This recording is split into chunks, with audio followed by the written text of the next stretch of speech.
Break पे जाने से पहले हमारे साथ दिल्ली सरकार के पूर्व सेक्रेटरी थे सहगल साहब। उन्होंने कहा कि इस रिपोर्ट के आधार पर सीधे तौर पर भी एक्शन लिया जा सकता है। राजीव जेटली जी, जब एक्शन लिया जा सकता था, कार्रवाई की जा सकती है, मामला दर्ज किया जा सकता, तो फिर इस मामले को पीएससी के पास भेजना, वहाँ पर बैठकें होंगी, खींचतान होगी, फिर विधानसभा में रिपोर्ट पेश होगी, इतना लंबा क्यों खींच रहे हैं? क्या इसके इरादे कहीं ऐसे तो नहीं है कि इसका राजनीतिक फायदा उठाया जाए? जब तक मामला चलेगा तब तक हेडलाइन बनेगी। देखिए, अगर नहीं देखिए, कोई भारतीय जनता पार्टी की सरकार दिल्ली में नहीं थी। और ये आज आप जो चैनल के ऊपर डिबेट कर रहे हैं या सभी चैनल डिबेट कर रहे हैं, आम आदमी इस बात को डिस्कस कर रहा है कि हम जिस सरकार को बड़ा ईमानदार मानते थे, उस सरकार ने हमारी पीठ में कैसे छुरा घोंपा। तो अगर इस बात को हर आदमी मान रहा है और ये डिस्कशन चल रही है, तो आप ये सोचिए कि कहीं ना कहीं हम करीब होते चले जा रहे हैं कि जितने भी इनके घोटाले हैं, जो दिल्ली जिनसे अनजान रही, उसको उजागर करना जरूरी है।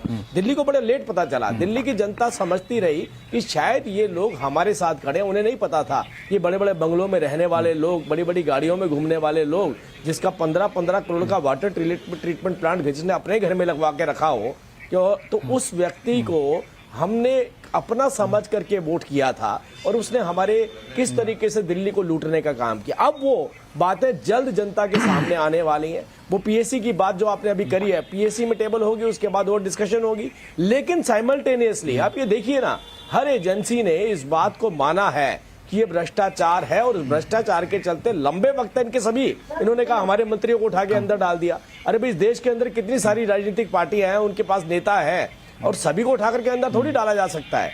अगर किसी ने कोई गुनाह किया है और उसके सबूत हमारे पास हैं, एजेंसीज के पास, और एजेंसी उसको टेबल करती है, एजेंसी आर्बिट्रेशन में उसको रखती है, तो आपको जेल जाना ही होता है। इस देश के अंदर एक ऐसी व्यवस्था है जिस व्यवस्था में बोल रहे राजीव जी, तो निवान शर्मा जी मुस्कुरा भी रहे हैं और जवाब देना भी चाहते, लगता है कुछ मजेदार पॉइंट निकाल रखा है निवान जी। निवान शर्मा जी मुस्कुराएंगे नहीं तो क्या करेंगे? निवान शर्मा जी मुस्कुराएंगे नहीं तो क्या करेंगे? उन्हें तो पता है उनको नेता कैसा मिला है। उन्हें तो अपने नेता के बारे में पता ही है कि उन्हें पता है कि हमारे नेता तो किसी भी स्तर पर चले जाते हैं। एक मिनट उनको बोलने दीजिए, निवान शर्मा जी को बोलने दीजिए। बैठ करके अब सुन लीजिए। हाँ, देखिए लक्ष्मण जी, हम तो हार कर भी मुस्कुरा रहे हैं, हम तो 200 केस करवा कर भी मुस्कुरा रहे हैं और ये जीत कर भी फ्रस्ट्रेटेड हैं। देखिए, ये है इंसाफ, ये इंसाफ है। मैं ये कहना चाहता हूँ कि इन्होंने 200 केस कर लिए, 1000 से ज्यादा रेड कर ली, आज तक एक 25 पैसे नहीं ढूंढ पाए, क्योंकि कोई शराब घोटाला हुआ ही नहीं। शराब घोटाला क्या है मैं आपको बता देता हूँ। दिल्ली के अंदर एक शराब नीति थी जिसके अंदर बीजेपी के लोगों का करप्शन था, बीजेपी के लोगों का कमीशन था, खुद ही अदालत, खुद ही पुलिस, खुद ही कानून, नई शराब लाके इनका करप्शन, इनका कमीशन खत्म किया। वहां से शुरू किया इन लोगों ने शराब घोटाला, वहां से इन्होंने ये कहानियां शुरू करी और जबरदस्ती पुरानी पॉलिसी को वापस लाए जिनके अंदर इनका कमीशन और भ्रष्टाचार था। ये शराब घोटाला है। आज जिस शराब घोटाले का जिसको ईडी ने बताया था, उससे इन्होंने 60 करोड़ रुपए का चंदा लिया। पहली बात तो पूछ लीजिए, बाकी राज्यों के अंदर शराब पॉलिसी है, लेकिन इस तरीके की हरकतें तो किसी ने नहीं करी। जो भाजपा ने 60 दिल्ली जैसी जगह, जो देश की कैपिटल है, चुनौती देता हूँ जवाब देने क्या माहौल बनाया वो दिल्ली की जनता ने देखा। अरे जी, जवाब दो। आप जो सवाल, हर्षवर्धन जी, क्या लगता है सीएजी रिपोर्ट के आधार पर आगे भाजपा की रणनीति क्या रहने वाली है? ये भ्रष्टाचार का मामला लेकर के आगे बढ़ेगी या फिर ये राजनीतिक मुद्दा ज्यादा छाया रहेगा? क्योंकि अभी तो कई सारी रिपोर्ट आनी है और आपने देखा कि सदन में आज क्या, विधानसभा में क्या कुछ होने का आया। 21 के 21 विधायक वहां से उनको कहा गया कि 3 दिन के लिए सस्पेंड कर दिया जा रहा। हंगामा तो कर रहे थे 1 आध घंटे के लिए, पूरे 3 दिन के लिए सस्पेंड कर दिया गया।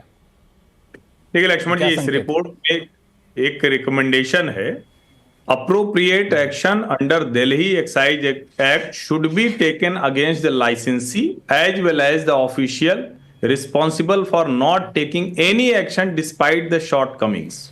अगर आप इस रिपोर्ट को पढ़ेंगे तो ऐसी 8 जगह ये जिक्र किया गया है अलग अलग कि क्या क्या कौन सी चीजें जो सरकार को करनी चाहिए थी और वो नहीं की।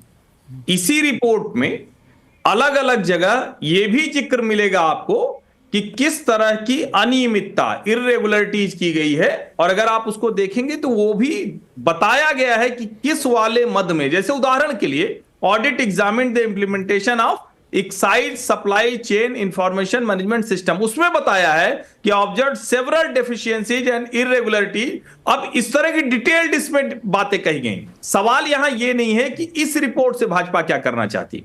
इस रिपोर्ट भाजपा इसलिए लेकर आई क्योंकि सीएजी की रिपोर्ट को सदन के पटल पर रखा जाना चाहिए था। जो कानूनी कार्रवाई होनी है वो कानून के दायरे में होगी। उस पर सीबीआई ईडी ने केस रजिस्टर किया हुआ है। जहां जो लीगल फॉर्मेलिटीज हैं वो पूरी हो चुकी हैं, केस शुरू है। अब अरविंद केजरीवाल स्वयं जमानत पर है, तो उस मामले में वही होगा। लेकिन हाँ, पब्लिक परसेप्शन के लिए, लोगों को ध्यान दिलाने के लिए भारतीय जनता पार्टी इसका उपयोग निश्चित तौर पर करेगी। बिल्कुल। सर, ये कौन से पेज, हाँ, ये कौन से पेज नंबर पर इरेगुलरिटीज वाला जो इन्होंने पॉइंट बताया, ये कौन से पेज नंबर पे है सीएजी की रिपोर्ट में? मैं पूछना चाहता हूं जानकारी के लिए।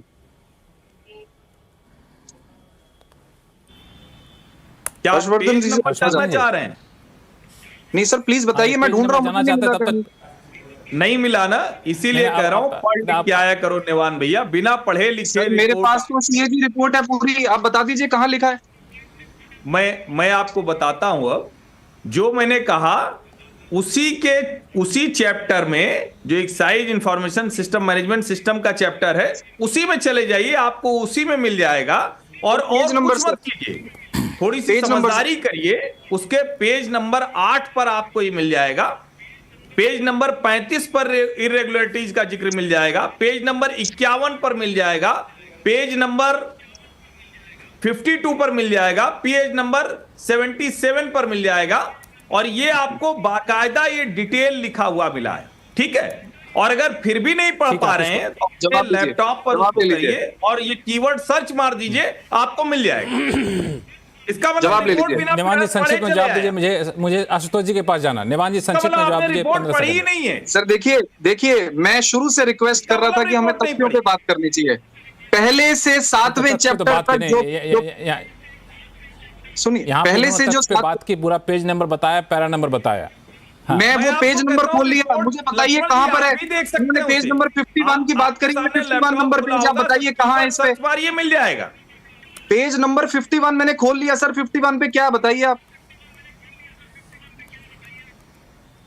मैंने पेज नंबर 51 खोल लिया, आप बता दीजिए कौन सी इरेगुलरिटी है इस पेज पे। मैं चैप्टर 1 से लेकर 7 तक सारे पढ़ लेता हूँ, चैप्टर 8 भी सारा पढ़ लेता हूँ। आप बता दीजिए कहाँ इरेगुलरिटी देता हूँ। Chapter 2 excise supply chain information management system, page number 9, audit examine the implementation of ESCIMS and observe several deficiencies and इररेगुलरिटीज। ये रिपोर्ट बिल्कुल सही कह रहे हैं। ये रिपोर्ट बिल्कुल सही कह रहे हैं सर। अरे सर, मैंने पूरी रिपोर्ट पढ़ी है, आपने पन्ने पढ़े हुए हैं। सर बिल्कुल सही कह रहे हैं। चैप्टर 2 पे पुरानी शुरू के पैरा में खैर इतना डिटेल में मुझे शो का समय खत्म हो रहा है यहाँ पे। आशुतोष जी जिस तरीके से रिपोर्ट पेश करने के बाद रिपोर्ट में तो सारी चीजें सामने निकल कर आ गई, जो है उस पर बहस भी हम लोग कर रहे हैं, जनता भी जान गई। लेकिन उसके बाद रिपोर्ट पेश करने के दौरान जो विधानसभा का नजारा था, वो नजारा आपको किस तरफ इशारा कर रहा है?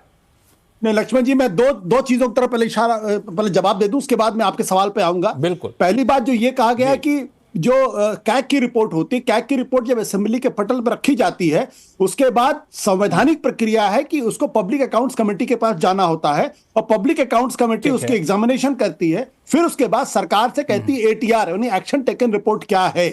ये पूरा प्रोसीजर है। तो सरकार चाहकर भी उसमें पब्लिक अकाउंट्स कमेटी को बाईपास नहीं कर सकती। पॉइंट नंबर 2, अभी थोड़ी देर पहले उमेश जी ने, जो हमारे वरिष्ठ भी हैं और दिल्ली के चीफ सेक्रेटरी भी रहे, उन्होंने कहा 2G घोटाले में लोग जेल भी गए, कन्विक्ट भी हुए। सर पूरी जिम्मेदारी के साथ मैं कहना चाहता हूं, 21 दिसंबर 2017 को स्पेशल CBI कोर्ट ने इस मामले में सारे लोगों को एक्यूट किया था। OP सैनी जो स्पेशल जज थे, उन्होंने कहा there is no evidence on the record produced before the court indicating any criminality in the acts allegedly committed by the accused person. So I'm sorry sir, please आप अपने आप को करेक्ट कर लीजिए। 2G के मामले में एक आदमी कन्विक्ट नहीं हुआ, जेल लोगों को पहले भेजा गया है। अब इस मामले को हाई कोर्ट में चैलेंज किया गया है, 7-8 साल हो गए हैं, अभी तक चैलेंज की प्रक्रिया में ही पड़ा हुआ है।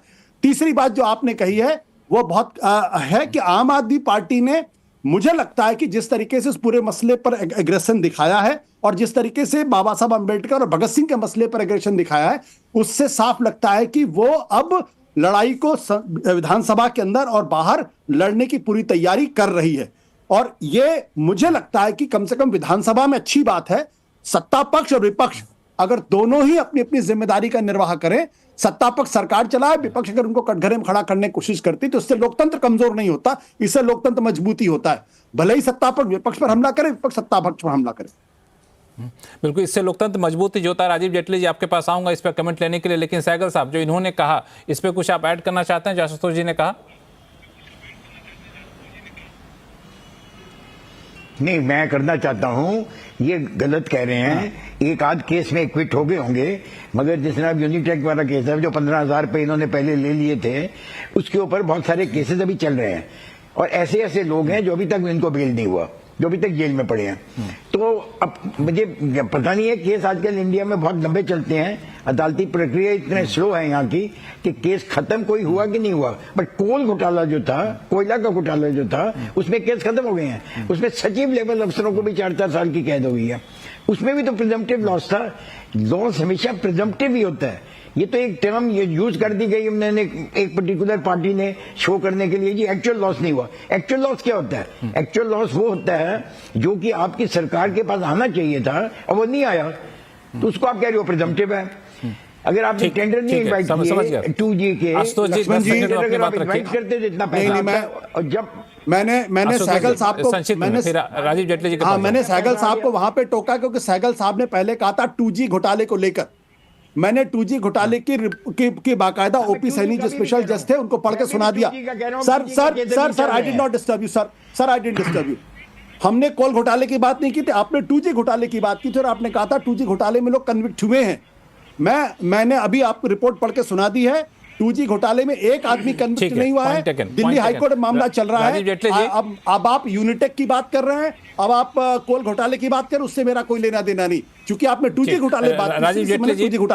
राजीव जेटली जी, थोड़ा इस घोटाले से ऊपर उठा जाए तो जो सवाल मैं लेके गया था आशुतोष जी के पास, उसका जवाब देते उन्होंने कहा भी कि अब सत्ता पक्ष को भी इस चीज़ को समझना चाहिए कि घोटाले सामने आ गए, CAG रिपोर्ट सामने आ गए, जो आप लोगों के शब्दों में कहते घोटाले सामने आ गए, तो अब विपक्षी पार्टियां थोड़े बहुत हंगामा तो करेगी। अभी भी हारी है ताज़ी, तो इतना कठोर एक्शन लेने की जरूरत क्या है कि आज हंगामा के 3 दिन तक के लिए बाहर कर दिए निकाल के उन सबको?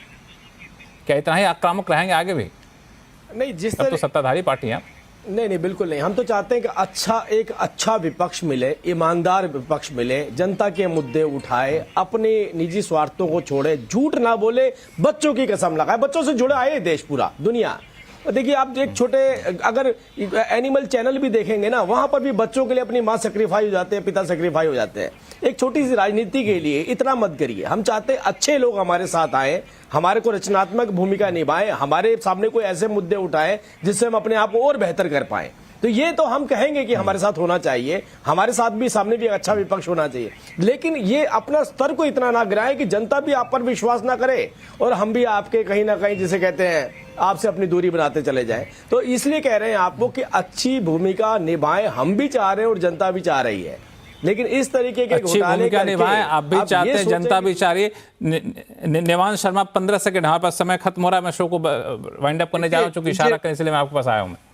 बीजेपी का मकसद केवल और केवल झूठी कहानियां सुनाना है और आम आदमी पार्टी को बदनाम करना है। CAG रिपोर्ट ने भी साबित कर दिया कि कोई शराब घोटाला नहीं हुआ, ना 2 साल में ये 1 रुपए की रिकवरी ढूंढ पाए। शराब घोटाला किया है भाजपा ने हरियाणा में, गुजरात में 10,000 करोड़ रुपए का शराब घोटाला, और SIT की रिपोर्ट है।